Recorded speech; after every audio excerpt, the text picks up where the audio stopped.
The United States has agreed to provide unspecified security guarantees to Ukraine as part of a peace deal to end Russia's nearly four-year war. This as Ukrainian President Zelensky has expressed readiness to drop Ukraine's bid to join as part of the potential agreement.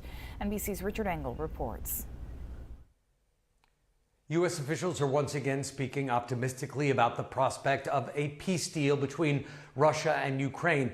And these new developments, diplomatic advances, according to also Ukrainian officials, came after President Zelensky agreed to step away from his demand that Ukraine be given a pathway to NATO or even become a NATO member as a way of solving the war, as a way to guarantee that Russia doesn't just invade again.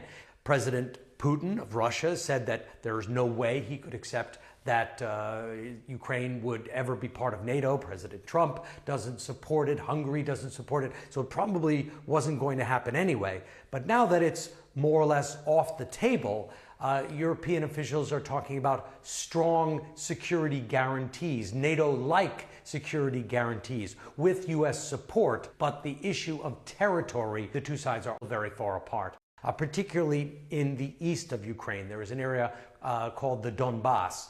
And Russia insists that all of the Donbass must be handed over to Russia, that it is Russian territory, according to Vladimir Putin, and Ukraine must hand it over.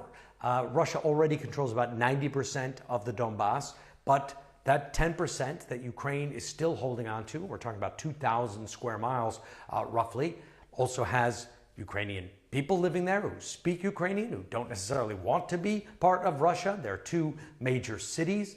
These are areas that Ukrainian troops have been fighting for tooth and nail for nearly the last 4 years. And President Zelensky at this stage does not agree to give up territory, hand over territory to Russia that Russia wasn't able to conquer in battle, to accept that kind of defeat. So some progress on the security guarantees, some progress on diplomacy, but territory remains a major sticking point. That was Richard Engel reporting there. Ukrainian President Zelensky said the formal proposal could be introduced in just a few days. Russia is expected to push back on security guarantees.